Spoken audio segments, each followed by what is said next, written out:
함께 만드는 언론 미디어 합동조합. 여기는 국민TV. 함께 만드는 언론 미디어 합동조합. 여기는 국민TV.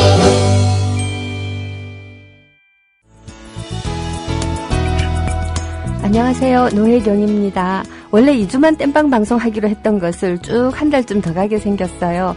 그렇다고 서영석 대표께서 안 돌아오시는 건 절대 아니고 한 달 있다가 돌아옵니다. 기다려주세요. 오늘부터 제 방송의 타이틀이 그 노혜경의 속삭임 그리고 지적임으로 나간대요. 원래 제가 그렇게 적었는데요. 방송을 해왔던 기조를 살펴보면 속삭이고 지적이는 거하고 좀 거리가 먼 것 같아서요. 그리고 옆으로 새는 방송으로 수정을 할까 합니다. 자, 그럼 잠시 후에 뵙겠습니다. 광고 듣고요.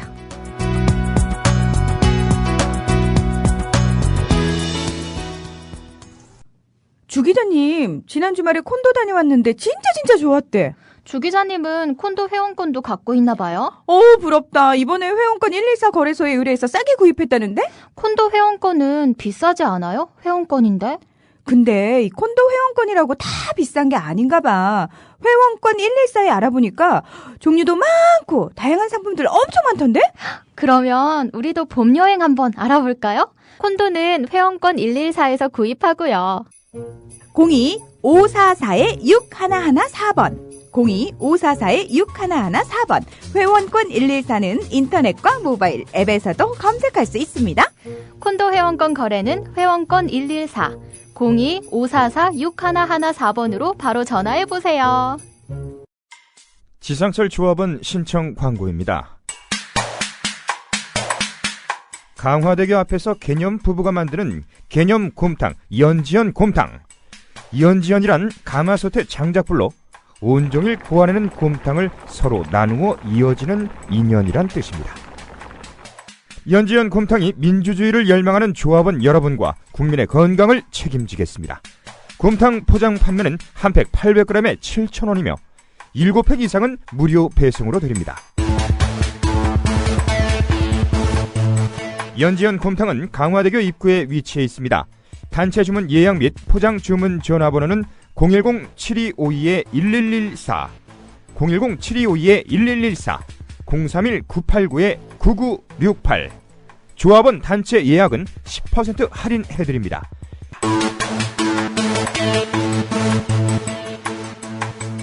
포장 판매 금액의 10%는 국민TV 후원금으로 쓰입니다. 예, 속삭임, 지적임, 이렇게 얘기를 해놓고 나니까 꼭 북한 노래를 해야 되는가라는 생각이 아니 드는 것은 아니나, 북한을 아직 우리가 마무리를 못했잖아요. 예, 그래서 이제 마무리하는 차원에서, 북한에 관해서 조금 더 이야기를 하도록 하겠습니다.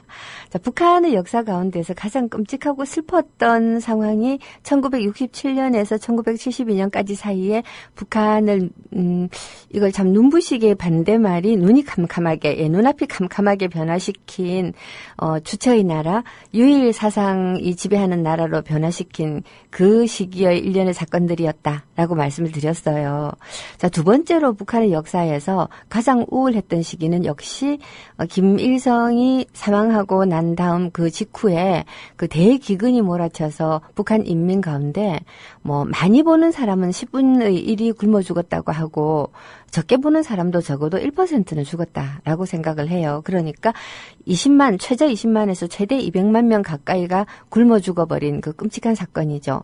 북한 사람들은 처음에는 북한 내부에서 이러한 대기근이 밀어닥쳐서 사람들이 죽어가고 있다라는 걸 별로 인정을 안 했어요. 그러다가 결국은 나중에 고난의 행군이라고 하는 이름으로 이 시기를 자기들 나름으로 규정을 해요. 근데 이 고난의 행군이라는 게 1972년 이후의 북한 사회를 지배했다고 할 수 있는 그 주체 사상의 나라, 그 김일성이 그 북한의 유일무이한 지도자로 되게 만드는데 가장 중요했던 게 항일무장 투쟁의 경력이 있다는 거거든요. 이 북한은 이 항일무장 투쟁의 사실 이 김일성이 항일무장 투쟁에 나섰던 것은 사실이고, 그리고 그 보천보 전투처럼 우리 조선 반도 내에 있는 인민들한테도 굉장한 희망을 주었던 이제 그런 그야말로 이제 유격대로서의 활동을 한 것도 사실이기는 하지만, 실제로 보면 김일성만 한 것도 아니고 길게 한 것도 아니에요. 하지만 북한은 이 김일성의 업적들을 굉장히 이 감동적인 이야기들로 막 만들어가지고 노래로도 만들고 이야기로도 만들고 시도 쓰고 이래가지고 북한 사람들한테 그때 당시의 시기가 흡사 국민 한 사람 한 사람의 아주 그 근원적인 기억인 것처럼 역사의 시작인 것처럼 그렇게 굉장히 많이 바꾸는 데 성공을 했거든요. 이때 김일성의 역사 가운데서 1930년대 후반 정도예요. 그 일제가 만주에 있는 우리의 그 항일 유격대원들을 엄청나게 토벌을 해요. 만주 사변이 일어나고 나서 그 중국하고 만주 전쟁을 벌이면서 북한이란다. 일본이 만주를 점령을 하죠. 점령을 하고 난 다음에 정말 아주 심하게 토벌을 하는 거죠. 뭐 불태워 없애고 뭐가 어쩌고 저쩌고. 제가 볼 때 월남전이라든가 혹은 6.25 전쟁 당시에 그 유엔군이 보면 그 굉장한 만행들을 많이 저질러요. 특히 미군이 뭐 마을을 몰살시킨다든가 뭐 이 노글리 전투 같은 노글리 학살 사건 같은 것도 그렇잖아요. 이게 다 이 일본한테서 배워온 게 아닐까 하는 생각이 들 정도로 굉장히 잔혹하게 토벌을 해요. 씨를 말리고 완전히 다 죽여 없애고 불태우고 그러니까 사람을 죽였을 뿐만 아니라 그게 남아있는 모든 물자도 파괴하는 거죠. 자, 이런 상황에서 도저히 견디지를 못해서 김일성이 그 사람들을 끌고 그 백두산 기슭을 타고 거기로 넘어가는 거죠. 그 연해주 쪽으로, 이 소련 쪽으로. 백두산 기슭은 굉장히 지세가 험하기 때문에 여름에도 다니기가 쉽지 않아요. 그런데 한겨울에 눈보라를 뚫고 가는 거죠. 자, 그러면서 부대원들 가운데 거의 뭐 절반 이상이 굶어 죽고 얼어 죽고 그런 가운데도 만나는 말마다 이 토벌을 당해서 완전히 몰살이 되고 남아있는 어린 아기들을 하나씩 둘씩 걷어가지고서 그야말로 고아원 원장 같은 꼴을 하고 중국으로 넘어갔다라는 건데, 자, 이때의 경험이 북한 사람들한테는 일종 원체험이에요. 원체험. 예를 들어 기독교 신자들한테 그 아담과 이브가 에덴 동산에서 추방된 사건이라든가 예수가 못 박힌 사건 같은 것들은 원체험이잖아요. 이런 것들처럼 이 김일성의 항일 유격대, 특히 이 백두산 기슭을 타고 넘어갔던 그때의 그 일련의 과정들은 북한 사람들한테 거의 이 자기들이 태어나기 이전에 이미 결정되어 있는 원체험 비슷한 건데요. 이 행군을 가리켜서 고난의 행군이라고 불렀거든요. 이 고난의 행군을 95년부터 98년도 사이에 북한에 엄청나게 밀어닥쳐서 그야말로 몇십만 명이 굶어 죽었던 이 사건에다가 붙여놓는 거죠. 고난의 행군이다.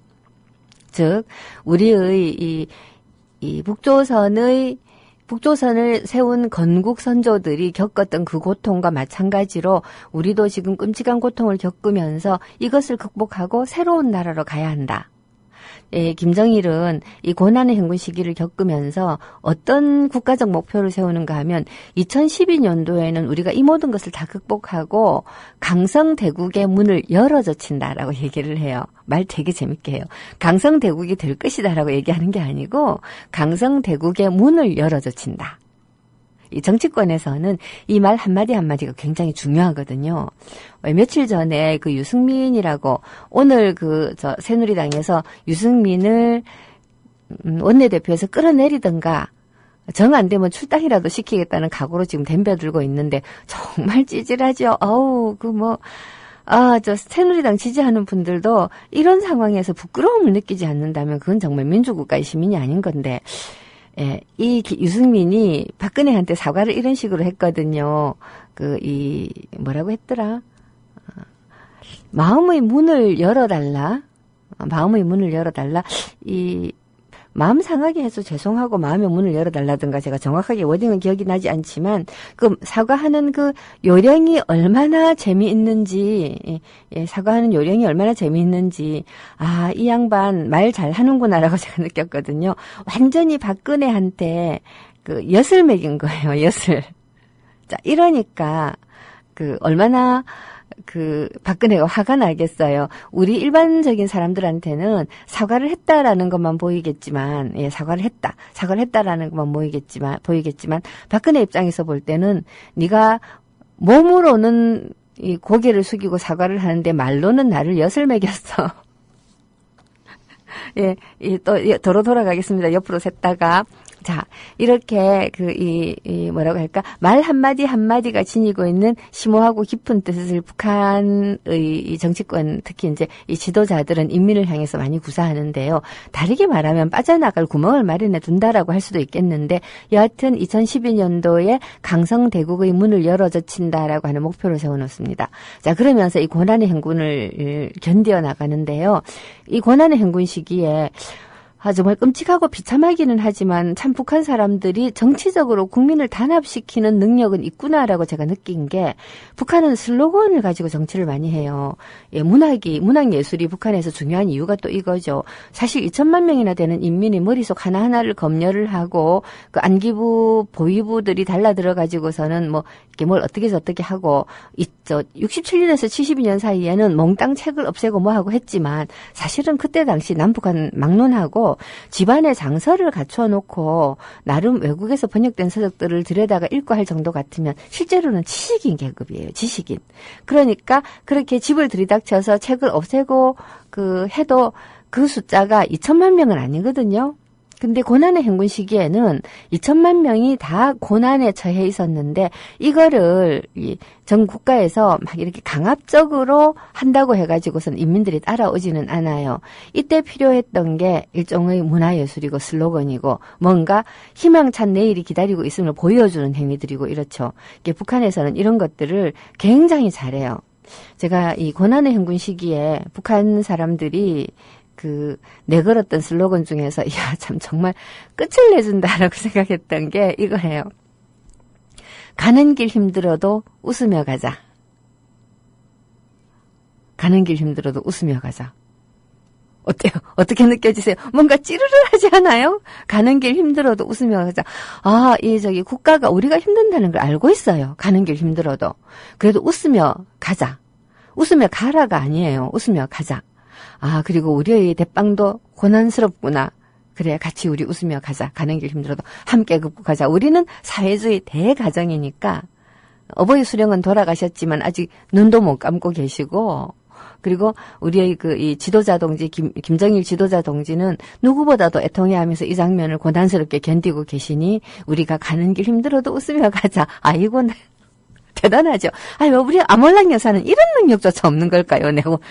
정말. 이게, 어쨌든, 이 근대 국가의 지도자하고 자기가 지금 왕조 국가에 살고 있다고 착각하는 사람의 차이인 것 같아요. 어쨌든 김정일은 자기 아버지를 이 신격화시키고 해서 그 권력을 물려받는 데 성공했지만, 자기의 권력이 견고하지 않다는 걸 너무나 잘 알았어요.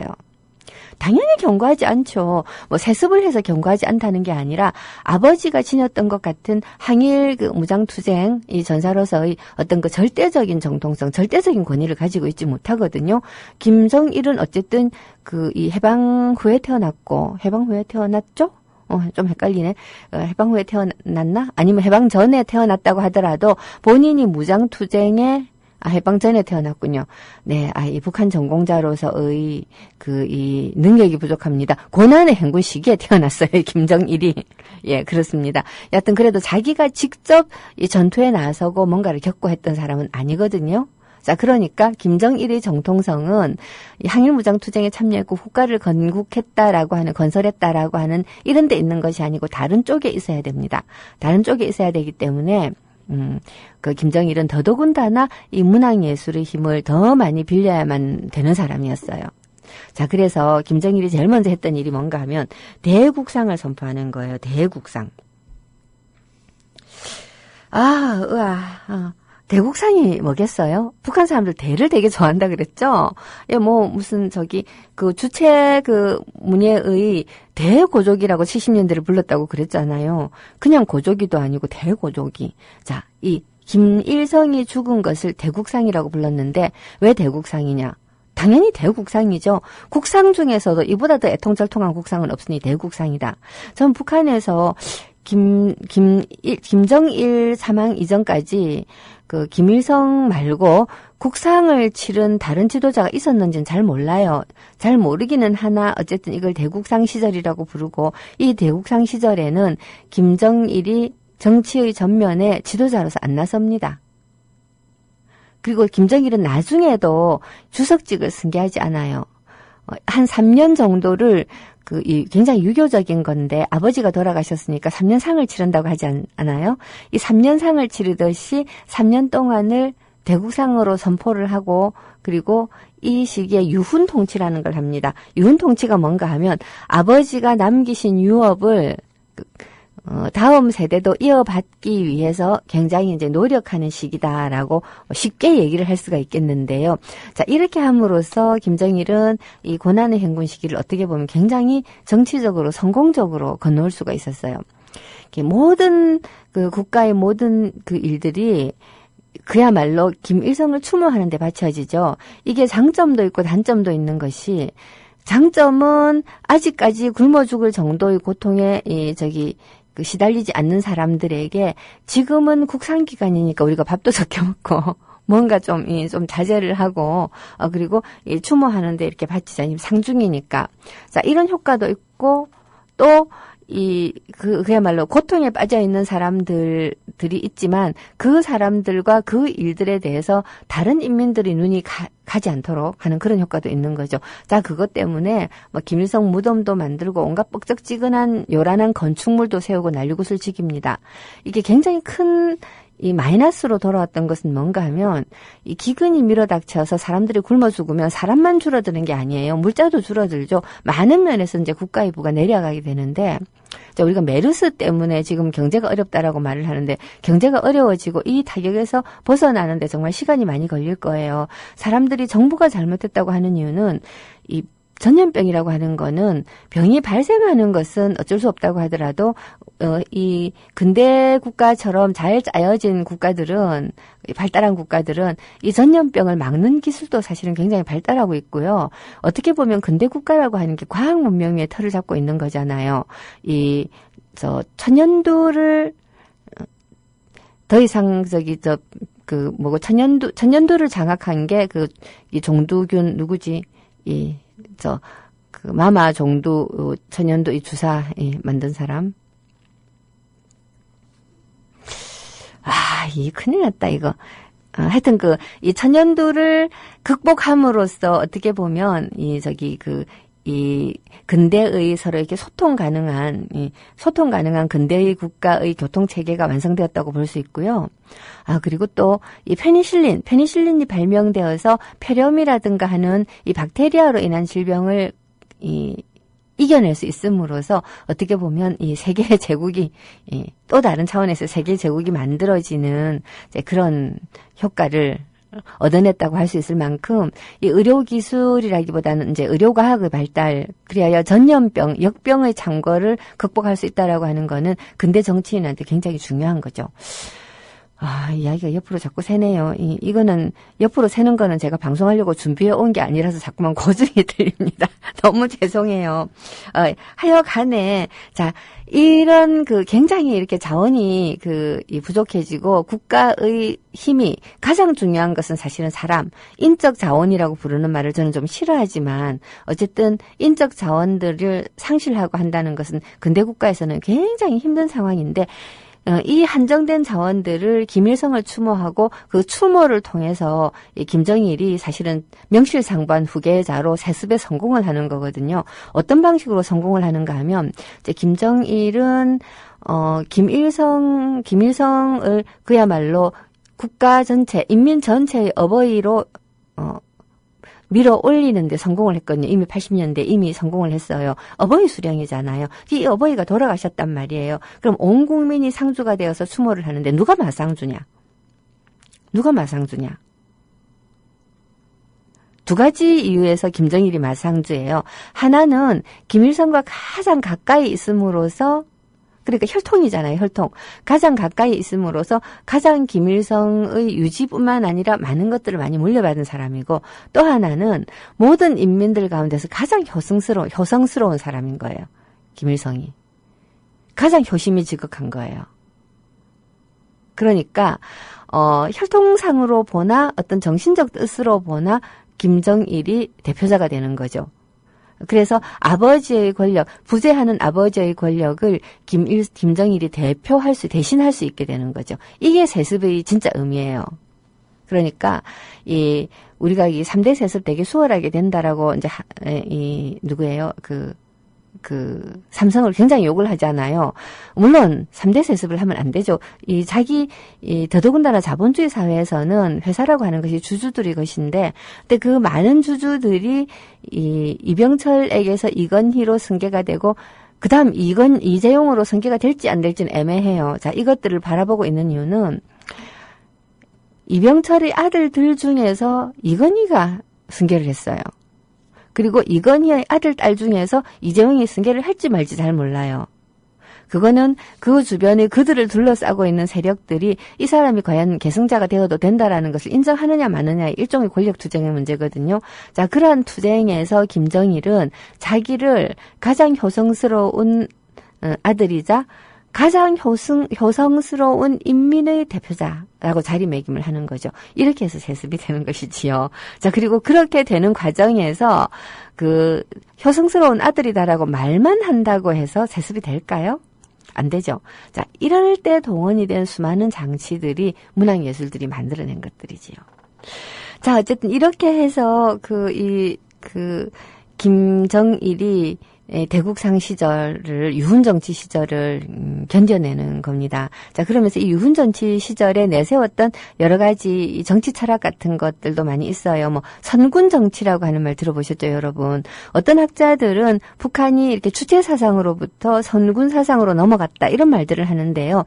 사실은 그게 아니고 주체 사상 아래 일종의 하위 사상으로 되어 있는 게 선군 사상이거든요. 북한은 여전히 주체의 나라죠. 자, 그런 걸 헷갈리면 안 되는데, 일단 북한에 관한 이야기는 이쯤에서 접고요. 이쯤에서 북한 자체에 관한 이야기는 이쯤에서 접고, 남북한이 서로 어떻게 해서 가까워지고 멀어지고 싸워왔나라고 하는 역사들도 좀 훑어야 되겠는데, 그거는 내일부터 훑기로 하고. 자, 그러면 북한이 특히 김정일이 문학예술을 장악을 하고 자기가 후계자가 되는데, 김정일이 문학예술을 장악하는 선전선동부 부장이 되었다라고 하는 게 굉장히 중요한 요소거든요. 어떤 방식으로 했는가 하는 것들을 일단 문학에 준해가지고 일단 조금 살펴보기로 하죠. 북한은 굉장히 정교한 문학예술 구조를 가지고 있는데요. 최근에 여러분들께서 신경숙 표절 사건으로 말미암아서 기승전 신경숙 표절 사건으로 말미암아서 문단이다, 문단 권력이다, 이런 얘기 굉장히 많이 들으셨을 줄로 알아요. 도대체 문단이라는 게 뭐냐? 사실 선출받지 않은 모든 권력들은 부패한 문화 권력이 되기가 굉장히 쉬워요. 부패한 권력이 되기가 쉬운데, 예를 들어서 우리가 삼성이 어마어마한 권력을 누리고 있잖아요. 이 자본 권력을 누리고 있는데, 그렇다고 해서 삼성을 우리가 선출해 준 건 아니죠. 물론 우리가 물건을 돈을 주고 삼으로써 그 삼성에 대한 신뢰감을 표시를 하고, 그 표시한 그 신뢰감들이 삼성의 권력을 이루었다라고 견강부회할 수 있습니다. 말도 안 되는 억지죠. 왜냐하면 우리가 물건을 사줘서 그들이 가질 수 있는 권력은 돈이 많다. 그래서 마음껏 자신들의 욕망을 돈을 통해서 누릴 수 있다라는 것을 넘어서서 정치 권력, 사회 권력이 되라는 건 아니거든요. 근데 우리나라는 어떻게 되어 먹은 나라가 돈만 많으면 지가 귀족인 줄 알아요. 귀족 되기 얼마나 힘드는데요. 귀족이 나쁜 점도 굉장히 많지만, 귀족의 정말 귀족됨의 가장 좋은 점이라고 한다면 우리가 흔히 노블리스 오블리제라고 부르는 거죠. 그냥 간단하게 말해서 마가렛 대처가 자기의 정치적 위기를 돌파하기 위해서 세상에 지구 반바퀴 돌아서 있는 포클랜드 전쟁을 일으킵니다. 이 포클랜드 섬은 사실 사람도 별로 안 살고 왜 거기 가서 전쟁을 치르는지 이해가 안 간다 싶을 정도의 곳인데, 마가렛 대처가요, 대영 제국의 영광을 위해서 아르헨티나를 응징을 해야 된다고, 절시할 수 없다, 참을 수가 없다, 난리굿을 지겨요. 독도는 우리 땅하고 한 번씩 일본이 끌어대는 거하고 비슷한 거죠. 자, 이때 영국의 노동계급까지도 이 말에 가슴이 부푸는 거예요. 우리 대영제국이었지. 원래 마가렛 대처는 보수당이기 때문에 노동자들이 적이고, 이 마가렛 대처가 복지 망국론 해가면서 복지가 너무너무 이렇게 강해서 나라가 망한다고 떠들어 제끼면서 영국의 노동조합을 엄청나게 탄압을 해가지고 노조를 굉장히 현저하게 약화시키고 복지를 후퇴시킨 장본인이에요. 그래서 사람 죽어서 기뻐한다는 건 좀 문제가 있지만 우리 남한 사람들 가운데 일부가 김일성이 죽었을 때 신난다고 잔치했듯이 영국에서는 영국 국민들 상당수가 대처가 죽었을 때 잔치를 했어요. 얼마나 미웠는지 아시겠죠? 자, 이런 대처가 전쟁을 벌였는데 세상에 노동계급까지도 막 가슴이 울렁울렁 한다고 동의를 하고 찬성을 하고 가자 이 전쟁터로 막 이렇게 되는 거죠. 근데 그때 누가 앞장서서 갔느냐? 영국의 왕자가 갔어요. 이게 귀족이에요. 어려운 시절에 국가가 국난에 처했다 또는 국가가 위기에 처했다라든가 또는 이 국가의 위신이 실추되게 생겼다라고 할 때는 가장 앞장서서 전선에 나가는 게 귀족의 의무이자 자부심이거든요. 그 의무를 다한 사람들에게 영국 사람들이 주는 명예가 또한 귀족 자규예요. 왜 그 영화 같은 데 보면 가끔 가다가 평민들 가운데서 굉장히 공을 세운 사람한테 왕이 어깨에 이렇게 칼을 이렇게 탁 얹어주면서 기사 자귀를 수여하잖아요. 기사라는 게 귀족이 되기 일보 직전의 자귀인데 이제 거기에서 언제 올라가면 귀족이 되는 거예요. 자, 이게 귀족인데 우리나라 사람들은 돈만 많으면 지가 귀족인 줄 알아요. 귀족이 쓰던 커피잔으로 커피 마시고 귀족이 입던 천으로 옷 입으면 귀족이 되는 줄로 착각하는 이 천민성. 저 어떡하면 좋아. 그놈의 귀족이 입던 그놈의 양복은요, 한번 입고 난 다음에 하인이 정말 정성스레 꼼꼼하게 손질을 안 하면 금방 구멍나요. 그러니까 정말 왜 돈을 아낌없이 낭비할 수 있을 정도로 돈이 많아야지 그 지랄을 할 수가 있는 거죠. 우아한 시인이 말이 왜 이럴까? 죄송합니다. 자, 뭔 얘기하다 귀족으로 샜지? 정말 심하게 옆으로 새는군요, 제가. 여튼, 김정일이 어떻게 해서 북한이라고 하는 나라의 모든 것을 장악을 했느냐 하는 것을 문학예술을 어떤 식으로 구조화함으로써 했느냐를 얘기하다가 문단 얘기하다가 여기까지 왔는데요. 자, 이 문단이라고 하는 것은 엄격하게 말하면 일제의 유습이에요. 일제의 유습, 우리나라의 문단은 일제의 유습이죠. 우리나라가 근대 문학이 들어왔던 무렵에는 사실 글 읽을 줄 아는 사람들도 별로 없고 한데, 이 통속 소설이라든가 이런 것들을 통해서 사람들의 머릿속을 노골노골하게 만들어야 될 필요성이 일제한테는 있었어요. 대개 우리나라의 지식인이라고 하는 그룹들은 보면 일본에 가서 유학을 하고 돌아온 그룹들이 태반인데 그 유학 그룹들이 딱 두 쪼가리로 나뉘어져요. 실용적인 학문을 하고 와가지고 예를 들어 법학 같은 거 근데 일제의 도구가 되는 통치 도구가 되는 사람들과 철학이니 문학이니 이런 걸 공부하고 와가지고서 철학 문학 같은 거 공부하다가 보면 자연히 이 일제에 반대하게 되어 있어요. 더더군다나 그때 당시는 마르크스 레닌의 러시아 혁명 러시아 혁명 직후 시대가 되었기 때문에 많은 전 세계적 젊은이들이 공산주의자가 되던 그런 그야말로 유행하던 시절이었어요. 사회주의자가 되는 것이 유행하던 시절. 그러니까 이 한국의 조선의 젊은이들도 일본에 가가지고서는 되게 부잣집 아들들이죠. 돈 안 되는 공부를 하고 돌아와도 먹고 살만한 지주집 아들들이 돌아와가지고는 사회주의자들이 되는 거예요. 자, 그 중에서도 감성이 좀 풍부하고 설득력 있는 언어를 구사할 줄 아는 사람들은 또 되게 문인이 되는 것이지요. 자, 이 문인들이 3.1 운동 이전에 주로 어떤 방식으로 문학 활동을 하는가 하면 동인지를 구성해요. 여러분들도 알다시피 창조, 백조, 폐허, 그쵸? 창조, 백조, 폐허 이런 것들이 일종의 동인지거든요. 그 다음 어떤 방식인가 하면 개벽이라든가 하는 잡지를 만들어요. 동인지는 동인들끼리 모여서 한 번, 두 번 내고 많이 내면 한 6, 7번 내고 이랬는데 잡지는 정기적으로 간행을 하는 거죠. 여기에 맞서서 일본이 일간지를 창간을 해요. 일간지, 조선, 그 다음에 동아 그리고 조선중앙이라고 하는 것도 있었어요. 자, 이런 일간지들을 창간을 하거든요. 우리가 지금 알고 있는 조중동이라고 하는 세계의 신문은 전부 일제시대로부터 나온 이름이에요. 동아라고 하는 것은 대동아 공영권 할 때 그 동아고요. 조선은 우리 조선이죠. 그 다음 중앙이라고 하는 것은 말 맞다나 서울에 있는 중앙, 조선 중앙에서 나온 말이죠. 그러니까 조선, 동아, 중앙. 그렇게 따지고 보면 신문 이름 중에서 제일 좋은 것은 이 한국일보하고 한겨레 신문이군요. 여하튼 이것도 또 새는 이야기인데 저는 정말로 해방 이후에 조선일보, 동아일보가 이름을 바꾸지 않고 계속 그렇게 쓰게 했다는 거 우리의 너무나 패착이라고 생각합니다. 뭔가 일제시대로부터 유구히 저항을 해온 신문 같은 그런 엉터리 아우라가 씌어지거든요. 사람들이 조선일보나 동아일보가 일제시대 때 어떤 부역을 했는가 하는 걸 모르잖아요. 그 부역을 만약 조선, 동아가 부끄러워했다면 이름을 바꿨을 겁니다. 근데 이 인간들은 부끄러워하기는커녕 자기들이 어떻게든 살아남아서 같은 인민들 위에 군림하는 권력이 되었다라는 거를 사실은 마음속 깊이 아주 뿌듯하게 생각했다는 뜻밖에 안 돼요, 이게. 자, 이렇게 말하자면 이제 이 문단이라고 하는 것이 이 생겨난 신문 세계가 신춘문예라는 걸 해요. 이놈의 신춘문예 여기서 참 길기도 하죠. 자, 이렇게 해서 문인들을 배출을 해요. 그러면 개벽이라든가 삼천리라든가 이런 잡지들을 통해서 등장한 문인하고 신춘문예로 등장한 문인하고는 문학에 관한 관점이 다를 수밖에 없어요.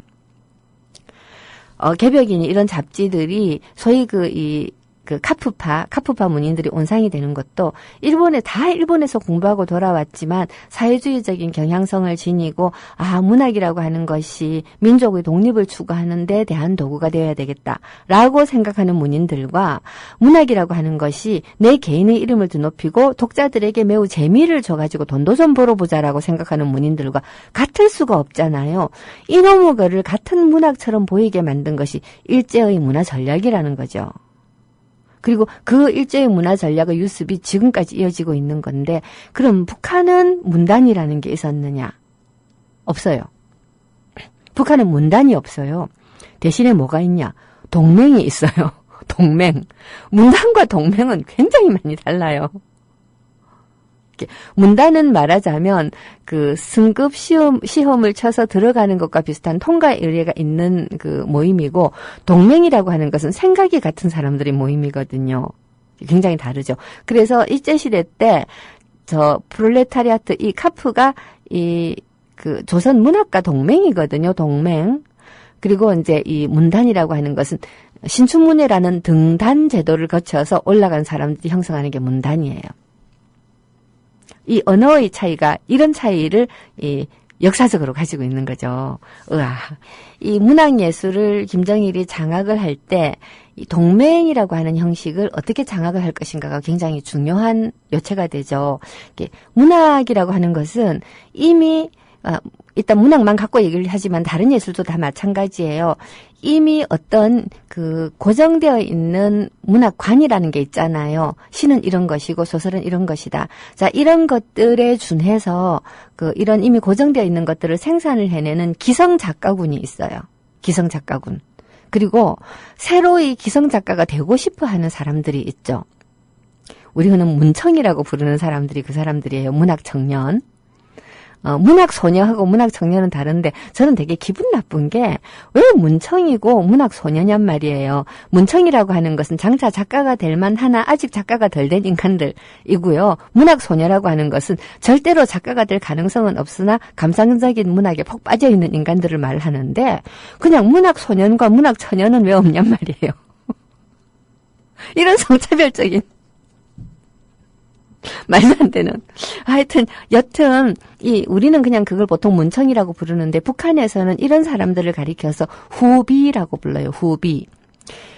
뒤를 준비한다라는 말이에요. 다음 세대라는 거죠, 다음 세대.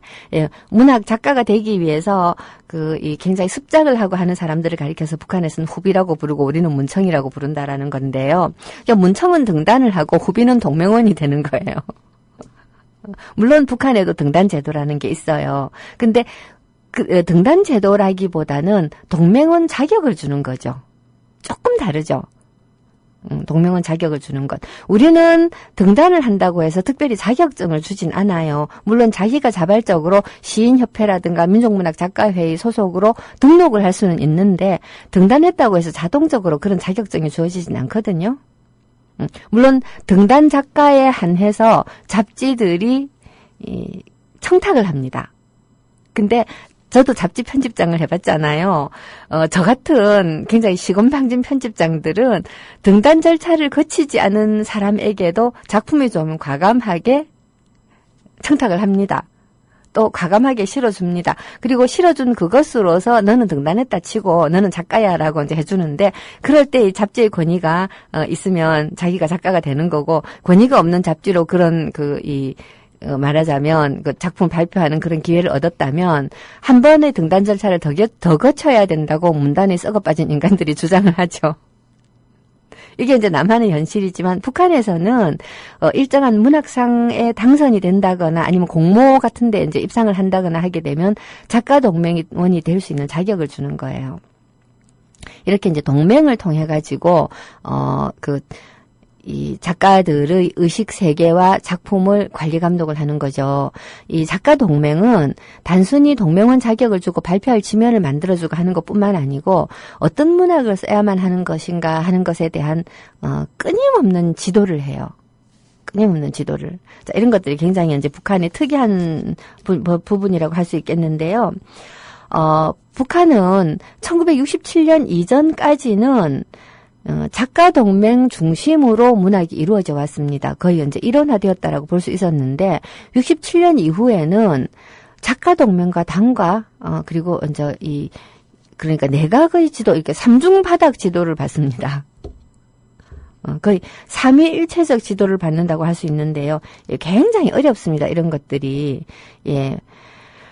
그러니까 이제 북한에서는 이 문학예술의 목적을 남한과는 조금 다르게 가지고 있어요. 남한은 인간 정신을 고양시키는 굉장히 중요한, 그러니까 인간 정신의 정수를 드러내는 것이 문학이다라고 하는 이러한 관점에서는 학자들이라든가 혹은 문학을 굉장히 사랑하는 사람들 사이에 암묵적인 합의가 되어 있는데, 또 이것에 대해서 끊임없이 부정하는 사람들도 있고요.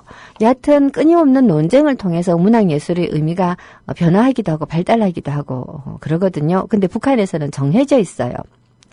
이제 주로 사전에 나오는 얘기들인데, 혁명 발전의 단계에 맞게 당원들과 근로자들을 유일 사상으로 무장시키며 온 사회의 혁명화, 노동계급화에 이바지하는 것이 문학이다 라고 정리가 되어 있어요. 아우, 이것에 위배되면 일단 문학이 아닌 거예요. 잘 쓰고 못 쓰고, 식경이 인기가 있고 없고 아무 상관없어요. 일단 발표가 안 돼요. 발표가 안 되고 항아리 속에 쌓아놓으면 그게 문학이 아니죠.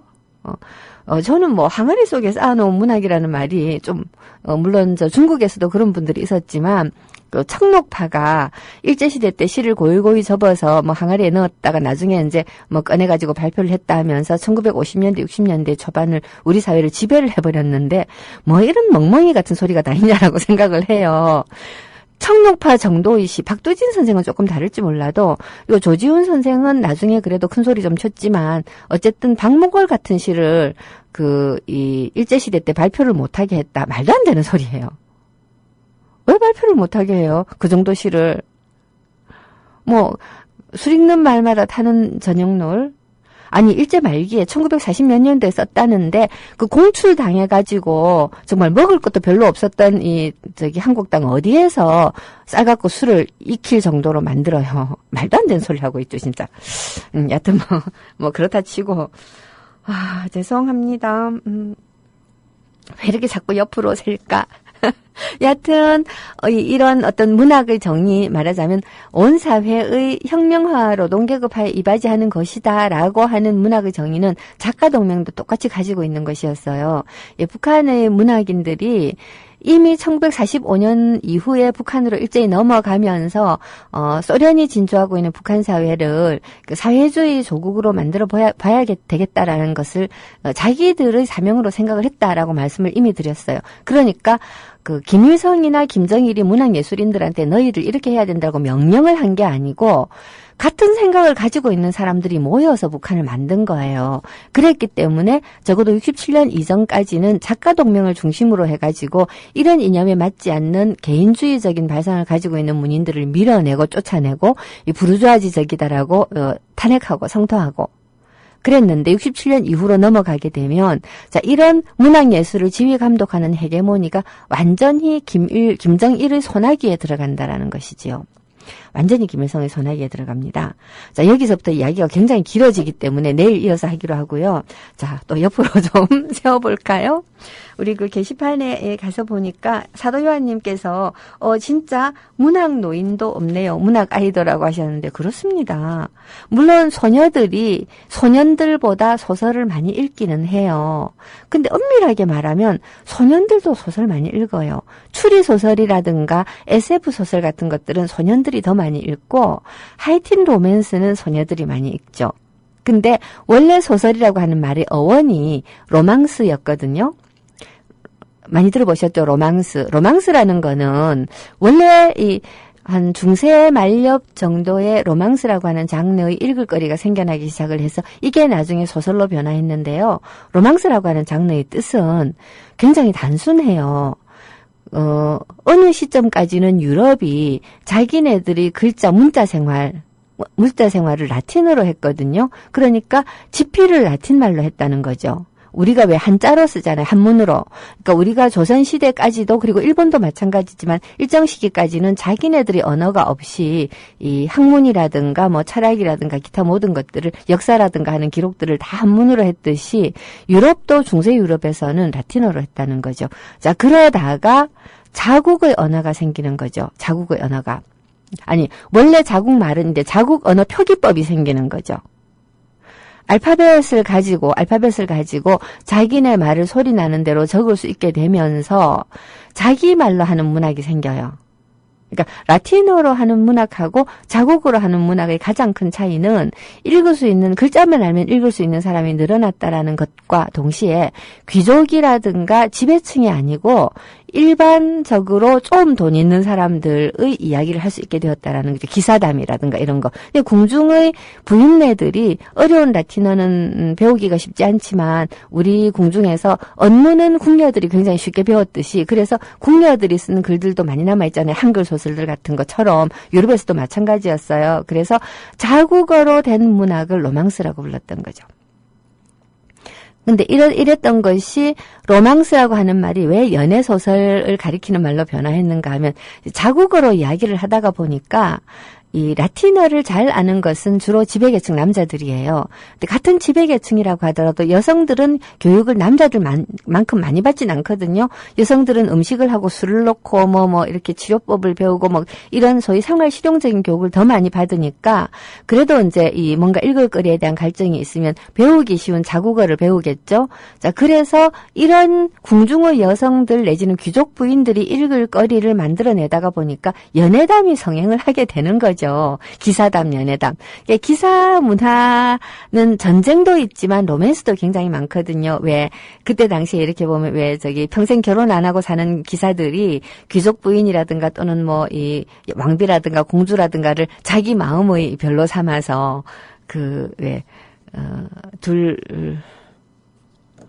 이런 돈키호테가 굉장히 이렇게 숭앙에 둘체시합니까? 갑자기 왜 주막의 하녀 이름이 또 막 생각이 안 로신한테만 생각이 나요.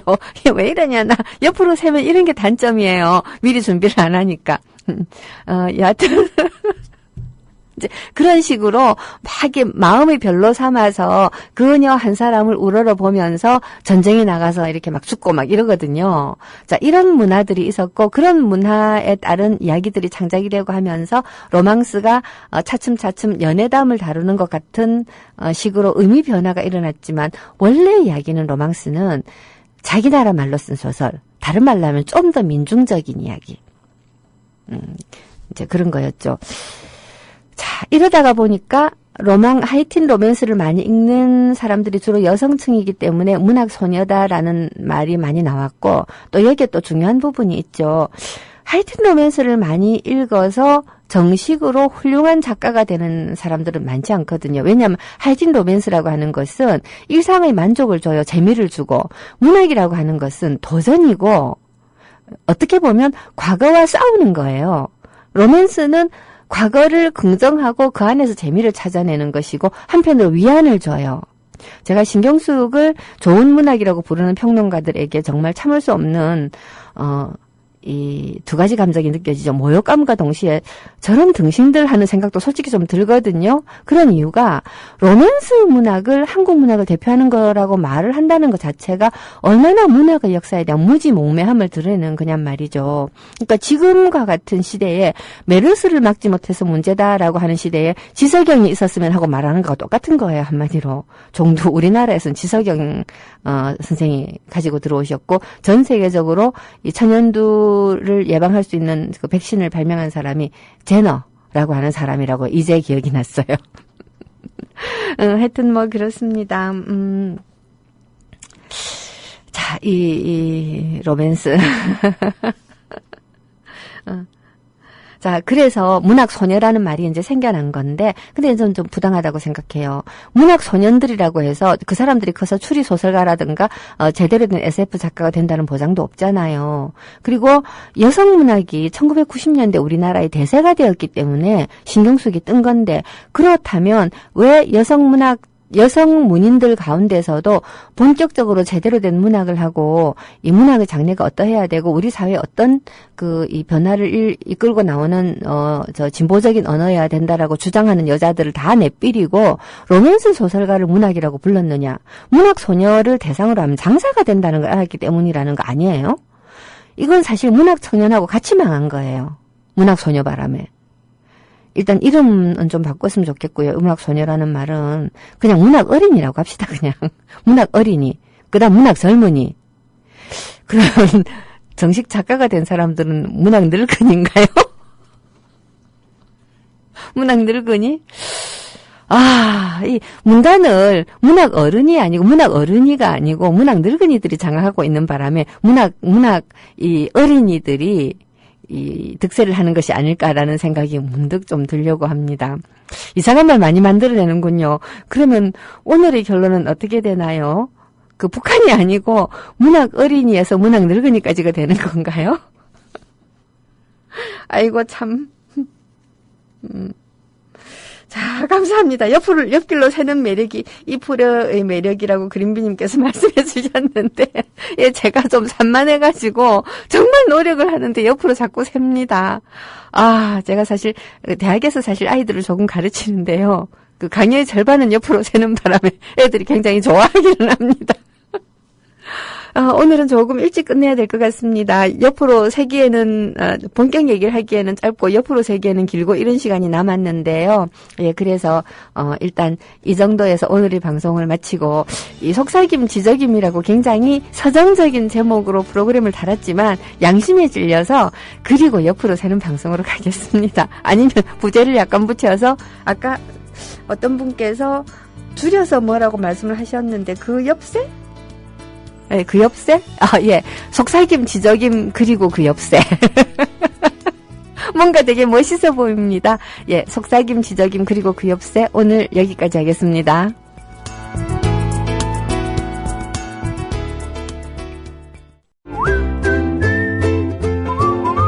국민라디오 팟캐스트 응원하는 가장 쉬운 방법 아시나요? 다운로드하기, 별점 주기, 댓글 달기, 구독하기.